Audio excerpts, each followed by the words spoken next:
السلام عليكم ورحمة الله وبركاته. عاملين ايه؟ يا رب تكونوا بخير جميعا. النهاردة احنا في يونت كام؟ ها، مين متابع معايا؟ احنا في يونت 4 قربنا نخلص المنهج.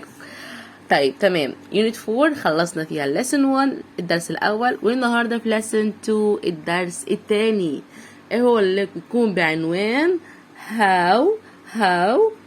طب نراجع ماشي، مع اننا واخدينها بس نراجعها. ال O وال W how can you help at home؟ الإي مش هننطقها في الآخر.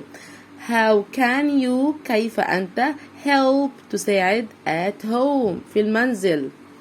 فطبعا هناخد أول حاجة هنبدأ بيها الفوكابلري، الكلمات كالعادة. عطيني الأفعال ومعاها كلماتها، فقايل لي قطع يعني cut cut. يطعم يعني feed. يكنس يعني sweep. يجهز يعني set. خضروات يعني قسم بقى veg. وعندي كلمة ترابيزة table، يبقى vegetable. أرضية يعني floor. سرير يعني bed. منزل يعني home. والإي في الآخر ما ننطقهاش. هناخد بقى الكلمات دي ونعمل منها جمل جميلة كده. الولد ده بيعمل ايه؟ بيقول أنا cut the vegetables، بقطع الخضروات. cut the vegetables. الولد ده بيقول أنا sweep the floor. I sweep the floor، بكنس الأرض. البنت دي بتقول I set the table، بجهز الترابيزة.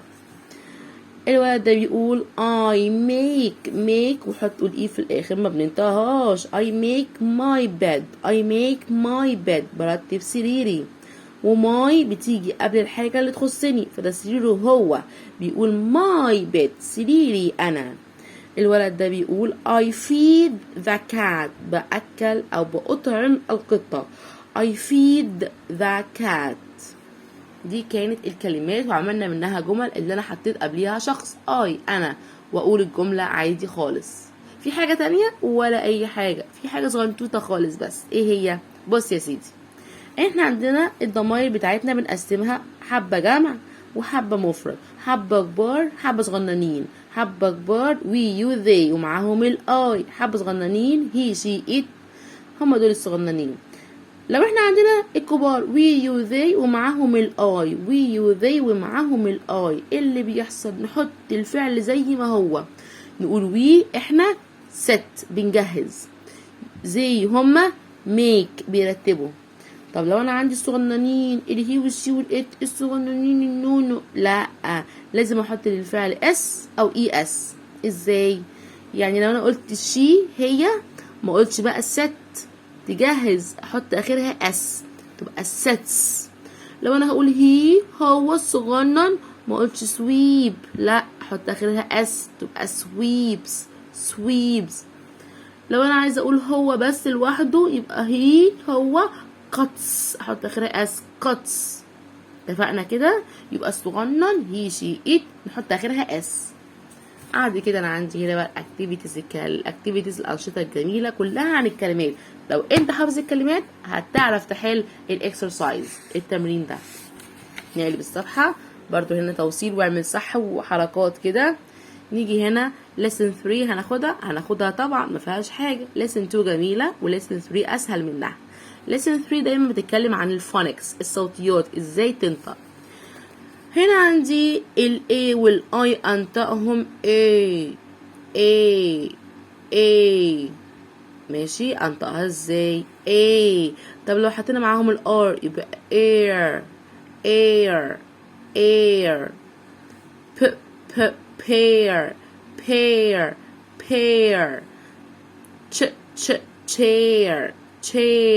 chair. ما انا عندي بقى air. احنا كده عرفنا air، ونحط معاها بقى اي حرف قبلها.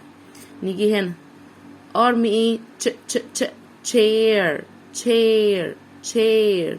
air بنحط لها ها في الاول تبقى hair. شعر. يبقى يلا معايا pair pair pair chair chair chair arm chair hair hair hair.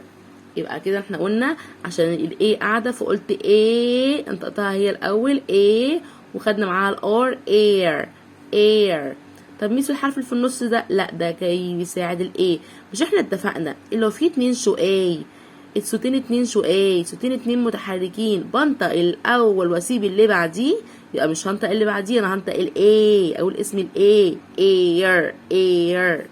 طب هنا نفس الحكايه 2 جايين ورا بعض شقاي 2 شقاي حرف الاي وحرف الاي انطق مين بنطق الاول واسيب اللي بعديه يبقى هنطق الاي يبقى اقول ear ear ear. يلا بينا beard beard beard اللحية او الدقن beard beard.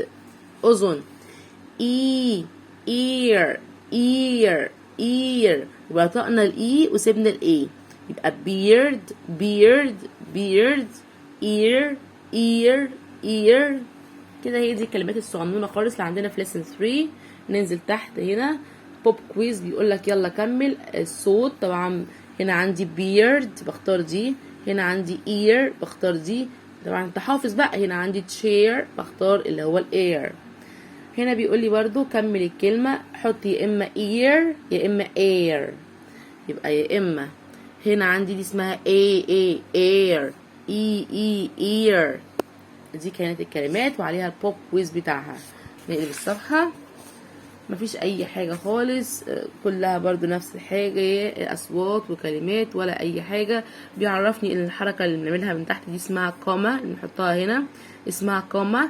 ولما نكون بنتكلم على اكتر من حاجة ترابيزة وكرسي فاقول ايه تيبل واحط كوما كاوتش كنبة واحط كوما لامب واحط كوما لحد ما اوصل لاخر حاجه ما بحطش كوما بقى بقول and arm chair and a lamp. افضل احط كوما كوما طالما عندي حاجات كتير قوي هتكلم عنها هكرر حاجات كتير قوي. نيجي هنا الاكتيفيتيز الانشطه او الاكسرسايزز.